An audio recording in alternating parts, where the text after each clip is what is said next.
Hi y'all! Welcome to Petite with Your Crafts episode 19. Thank you so much for joining me today. I'm recording on October 10th, 2016.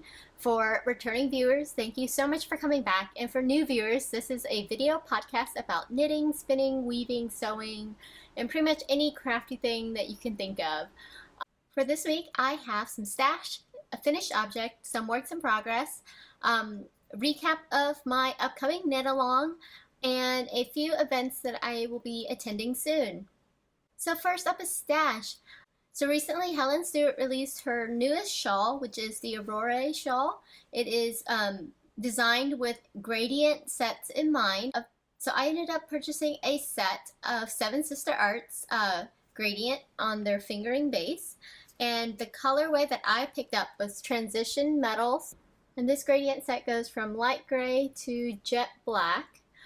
It is a gorgeous gradient set, and this is on a 75% merino, 25% nylon base. I picked a more neutral color set for this shawl because if you've watched the most recent episodes, I've been knitting a lot of color, and it doesn't feel super practical for actual everyday wear. So I picked a gorgeous gray gradient.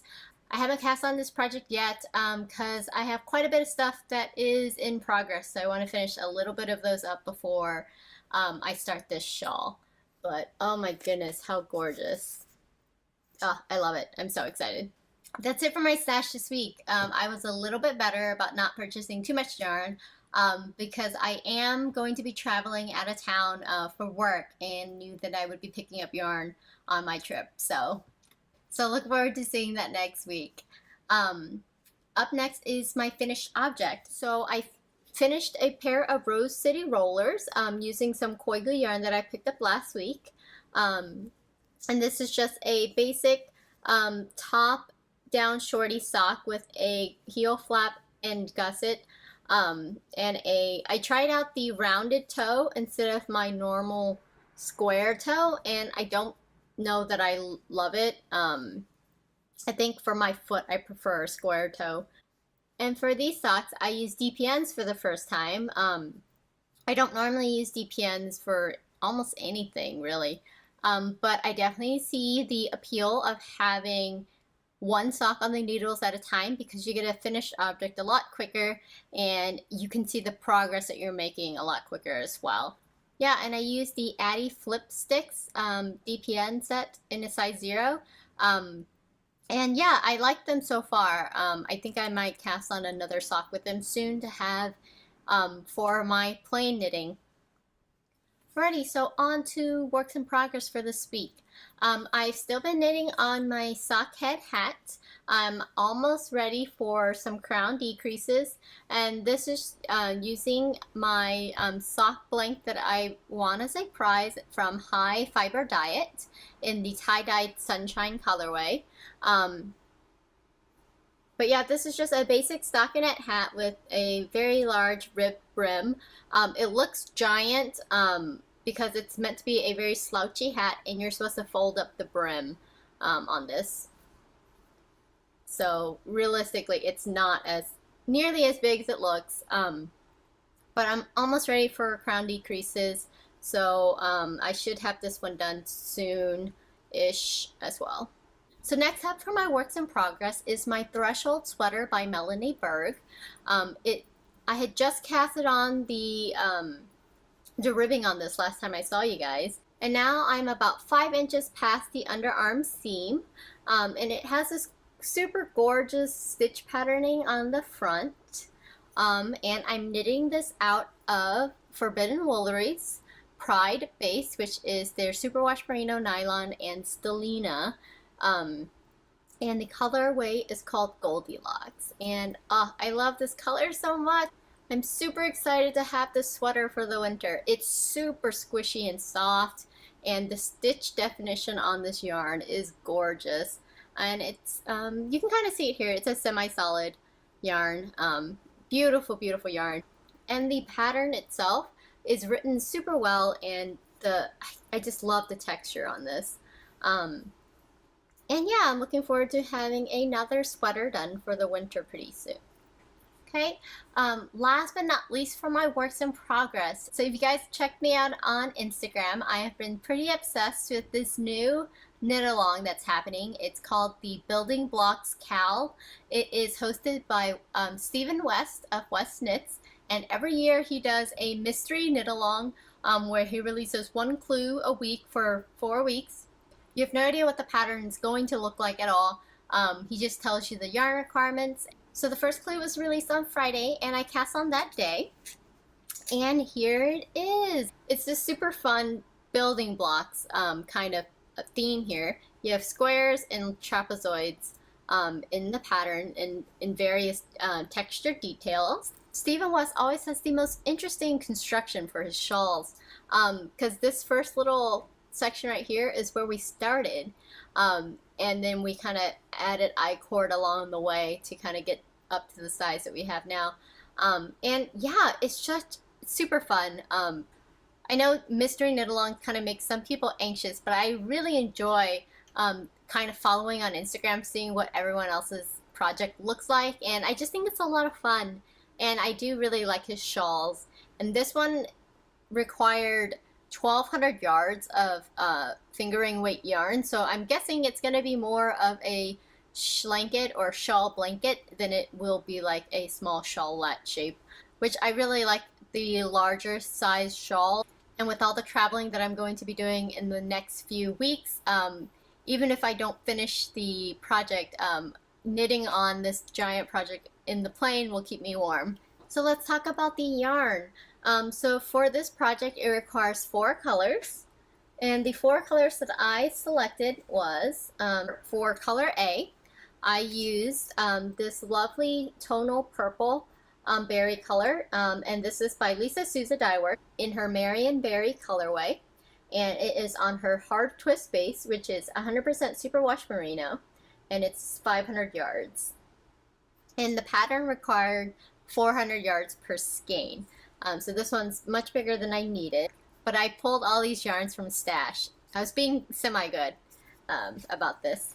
Up next is color B, and this is Material Culture Fiber Arts in her Sugar Skull colorway, and the yarn base is a merino cashmere nylon, and super fun colors.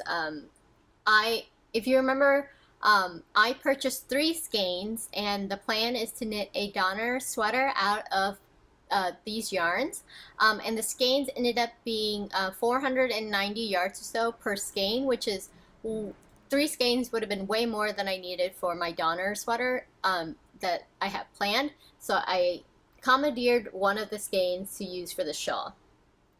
So next up is color C, and this is my Oglier yarns that I picked up from Imagine Knit in San Francisco, and this one doesn't have a named colorway. The color is 9570. And last but not least is color D. This is also a Material Culture Fiber Arts skein, which is on her Modern Era sock base, and this is a 75% superwash merino, 15% nylon, 10% tencel base. And it's super pretty. It's just a variegated yarn. Everything that I showed you guys came from stash. I didn't purchase anything new for this shawl. But yeah, here it is all knit up. So this first section is colors A and B, and then color C, and then this stripy kind of pearl bump section is colors A, and D as in dog. So you can't quite see color D super well yet. And the last section of the clue is color B as in boy, which is the sugar skull. Super cute. I love the way this knit up. And I can't wait to use this yarn for my Donner sweater eventually. But yeah, it's not too late to join if you guys are interested. Like I said, it is a Stephen West pattern, and the name of the pattern is the Building Blocks Mystery Knit-Along. If you guys don't mind spoilers, you should definitely check out the Building Blocks KAL hashtag to see everyone's color combinations. It's super fun to see how people put together colors when you don't really know what the final product will look like. I'm really enjoying this mystery knit along, and I really enjoyed it last year as well. So that's it for works in progress. Lastly, I wanted to mention again, The knit-along that I am hosting that is sponsored by Material Culture Fiber Arts. It is starting on Sunday, so please get excited. I know I am. So check out my channel. I just uploaded a video about how I do my slip knot cast on if you guys are interested. So that's the cast on that I choose to use for most of my hats, and as you can see it has a very ruffled edge and it follows the ribbing pattern perfectly versus a long tail cast on, which is a very straight edge and it doesn't really follow ribbing super well. But yeah, this slip knot cast on is super stretchy, so that's why I like it for hats. So if you guys haven't done a slip knot cast on before and are interested, please check out the other video on my channel. So for the rules, the knit along is going between October 15th to November 15th. You can knit any adult hat in any pattern to qualify to win. You just have to post a picture of the finished hat on the finished object thread on my Ravelry group, Petite Weaver Crafts. You can use the link down below or just type in Petite Weaver Crafts on the search bar in Ravelry and it should pop up. And for prizes, Tria from Material Culture Fiber Arts has generously provided a coupon code for you guys for free shipping on any of her Victoria DK yarn, and the code is PWFREE. So please take advantage of that coupon code if you guys are interested in purchasing a skein of her yarn. Tria also donated a prize of a skein of yarn on her modern era sock base and a colorway of the winner's choosing from her Etsy shop. I will also be donating a project bag that I've hand sewn as a prize. It will be this size bag, which is a 6" by 4" bag by about 8 inches tall or so.